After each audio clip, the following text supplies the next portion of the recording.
मोहल्ले की cricket team में अक्सर बच्चों की एक बहुत कशमकश हो जाती है कि एक ही मोहल्ले के हैं साहब, कौन सी टीम में जाएं। वैसी ही कुछ कशमकश कांग्रेस में भी देखने को मिलती है और कांग्रेस कार्यकर्ता भी यही सोचते हैं कि एक ही पार्टी के हैं साहब, कौन सी टीम में जाएं। कुछ ऐसा ही कांग्रेस में बगावत को लेकर भी हो रहा है। कार्यकर्ता पूछ रहे हैं कि भाई किसकी बगावत बड़ी है, कौन बड़ी बगावत कर रहा है, मुख्यमंत्री गहलोत की टीम या सचिन पायलट की टीम। कहीं ना कहीं इस बगावत के खेल को लेकर कार्यकर्ता बड़ा असमंजस में है और सवाल लगातार यही उठ रहा है कि किसकी बगावत बड़ी है, पायलट की या सीएम गहलोत की। आज इस वीडियो में हम ये समझने की कोशिश करेंगे कि आखिर बगावत किसकी बड़ी है। आप इस वीडियो को आखिर तक ज़रूर देखिएगा और अगर आपने अभी तक राजस्थान संवाद चैनल को सब्सक्राइब नहीं किया है तो तुरंत कर लीजिए, क्योंकि पॉलिटिकल खबरों के परत के नीचे की परत और पर्दे के पीछे का पर्दा हम आपको समझाने का, आसान भाषा में समझाने का पूरा प्रयास करते हैं। और आज इस वीडियो में जानने की कोशिश कर रहे हैं कि सचिन पायलट की या सीएम गहलोत की किसकी बगावत बड़ी है। आप इस बात को समझिए, कौन है ये शख्स, समझने की कोशिश कीजिए। राजस्थान की कांग्रेस 22 सीटों पर आकर सिमट गई थी। 22 सीटों पर जब कोई पार्टी आ जाती है जिसकी संख्या बल विधानसभा की जिस राज्य की 200 हो, 200 में से 22 की संख्या बल में जब कोई आ जाता है तो समझने वाली बात यह है कि पार्टी का सारा कार्यकर्ता जो है पूरी तरह से हतोत्साहित हो जाता है। उस हतोत्साहित कार्यकर्ता में उत्साह लाना है और उत्साह लाने के साथ साथ हमें पार्टी में नई जान फूंकनी है। तब पार्टी भेजती है सचिन पायलट को और सचिन पायलट पूरे 5 साल लगाते हैं और 5 सालों में ऐसा संघर्ष करते हैं कि 22 का वो नंबर पहुंचा देते हैं 100 के भी पार, और इससे भी पार वो नंबर चला जाता अगर कुछ निर्दलियों को कांग्रेस के ही सीटों को खराब करने के लिए नहीं भेजा जाता तो ये नंबर उससे भी पार पहुंच जाता। उन 5 सालों में ये 22 से 100 तक आंकड़ा कैसे पहुंचा होगा, इसको समझना बहुत ज़रूरी है। ये आंकड़ा पहुंचाने के लिए बहुत सारे वादे किए होंगे सचिन पायलट ने, जिस पर जनता ने भरोसा किया होगा। और जब भरोसा किया था तो ये सोचा था कि यही आदमी गद्दी पर आएगा, तभी हमारे भरोसों को ठीक व जगह पहुंचाएगा और भरोसे जो हमने किए हैं वो पूरे होंगे। यह सोचकर कांग्रेस को वोट दिया और सचिन पायलट ने भी मन में कहीं यही सोचा कि जो इन लोगों ने मेरे कहने पर कांग्रेस को लाए हैं, मैं इनके वादे जरूर पूरा करूंगा। लेकिन फिर होता क्या है, इन 5 सालों में जो मुख्यमंत्री गहलोत दिल्ली बैठे होते हैं वो अचानक से लास्ट मोमेंट एंट्री मारते हैं और पता चलता है कि सीएम सचिन पायलट नहीं, मुख्यमंत्री गहलोत बन रहे हैं। और इससे साफ तौर पर यह साफ हो जाता है कि जिसने 5 साल काम किया, जनता ने जिसको सोचा, पार्टी ने इन सब बातों की कोई फिक्र नहीं की और मुख्यमंत्री गहलोत को बना दिया सीएम।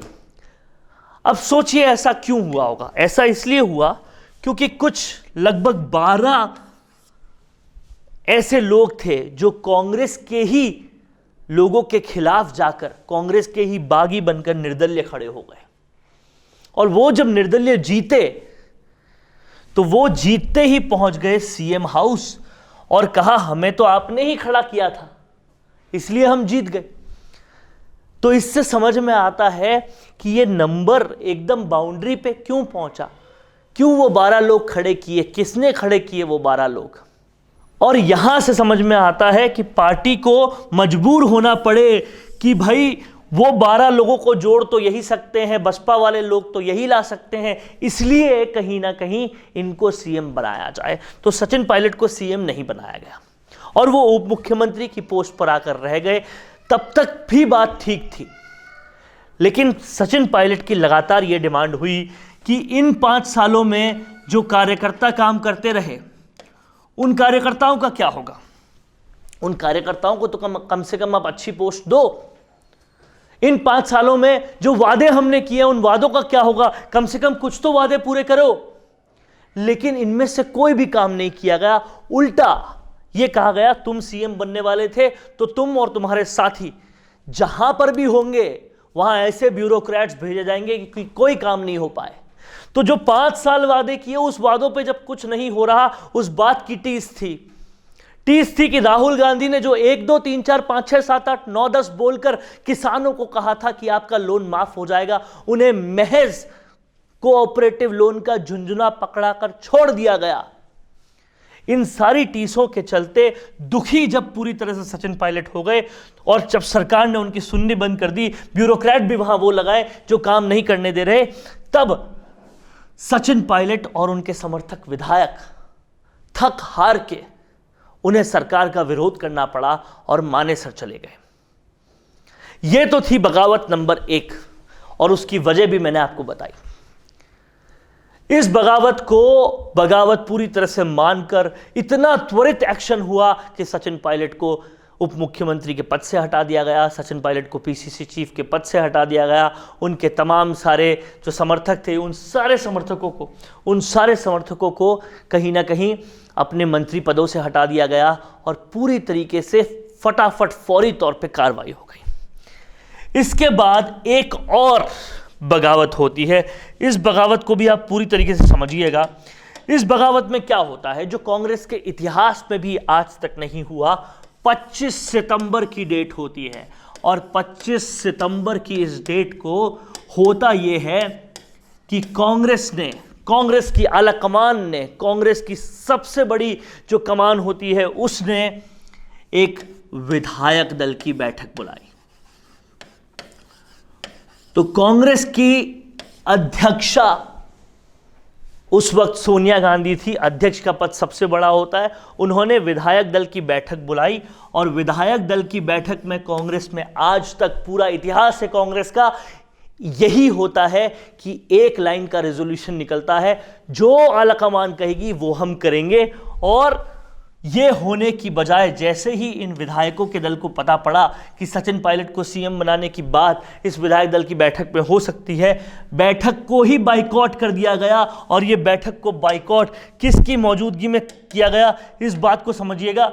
इस बैठक को बाइकआउट किया गया मल्लिकार्जुन खड़गे की मौजूदगी में, और उनके साथ साथ वहां पर अजय माकन भी मौजूद थे। इनकी मौजूदगी में आपने विधायक दल की बैठक को बाइकआउट कर दिया। यह कांग्रेस के इतिहास में पहली बार हुआ और इसलिए किया कि सचिन पायलट को मुख्यमंत्री नहीं बनाया जाए। अब सबसे बड़ी बात है, यह बगावत बड़ी थी या वो बगावत बड़ी, लेकिन पार्टी ने मानेसर वाली घटना पर तुरंत एक्शन लिया था। 25 सितंबर से अप्रैल खत्म होने वाला है अब, लेकिन इस घटना पर कोई भी एक्शन नहीं लिया गया। पर इन दोनों चीजों के इंटेंशंस अगर आप समझेंगे, इंटेंशंस को अगर आप जानेंगे, तो पूरी तरीके से आपको समझ में आएगा कि किसकी बगावत बड़ी थी, कौन बड़ी बगावत कर रहा था, क्या कुछ हो रहा था बगावत में। ये सारी चीजें आपको समझ में आएगी और इन चीजों को समझकर मैं अपनी बात आप पर नहीं थोपूंगा, आप खुद ही समझदार हैं। समझिए किसकी बड़ी बगावत थी, सचिन पायलट की या फिर मुख्यमंत्री गहलोत की। इन सब बातों को आप ध्यान से समझिएगा, सोचिएगा और कमेंट बॉक्स में हमें लिखकर बताइएगा। कैसा लगा आपको ये वीडियो, हमें कमेंट करके बताएं। अगर बढ़िया लगा है तो आप इसे ज़्यादा से ज़्यादा शेयर करें। नमस्कार। सालों से अगर कोई दर्द आपको परेशान कर रहा है और हजारों कोशिशों के बाद भी उसका इलाज नहीं हो पा रहा, तो अब आपकी इस परेशानी का इलाज मिल गया है, और वो भी बिना किसी दवा, ऑपरेशन या इंजेक्शन के। यहाँ आपका इलाज किया जाएगा आधुनिक मशीनों के द्वारा। गंगापुर सिटी के श्री बालाजी आरोग्य हेल्थ केयर हजारों पेशेंट्स के विश्वास और भरोसे के आधार पर आज ये कह सकता है कि यहाँ पर आप अपने हड्डी और नस संबंधित रोग के साथ जरूर मायूस सकते हो, लेकिन इलाज के बाद जब आप जाएंगे तो बिल्कुल स्वस्थ और खुश होकर जाएंगे। हमारे यहाँ रीढ़ की हड्डी, नस ब्लॉकिंग, लकवाग्रस्त और जन्मजात बच्चों का संपूर्ण और सफल इलाज किया जाता है। यहाँ गारंटी के साथ सभी जोड़ों के दर्द का पूरा इलाज डॉक्टर DS सिहर्रा के द्वारा किया जाता है। श्री बालाजी आरोग्य हेल्थ केयर की सफलता की कहानी के साक्षी कई समाचार पत्र और मैगजीन्स भी बनी हैं। तो अब दर्द में और मायूस ना हो, क्योंकि अब उसका निवारण संभव है। बस आपको याद रखना है एक ही नाम, श्री बालाजी आरोग्य हेल्थ केयर, न्यू सदर थाना, पार्थ होटल के पास, बाईपास रोड, गंगापुर सिटी। आज ही अपना अपॉइंटमेंट बुक करें 9413872834 या 6350697129 पर संपर्क करें।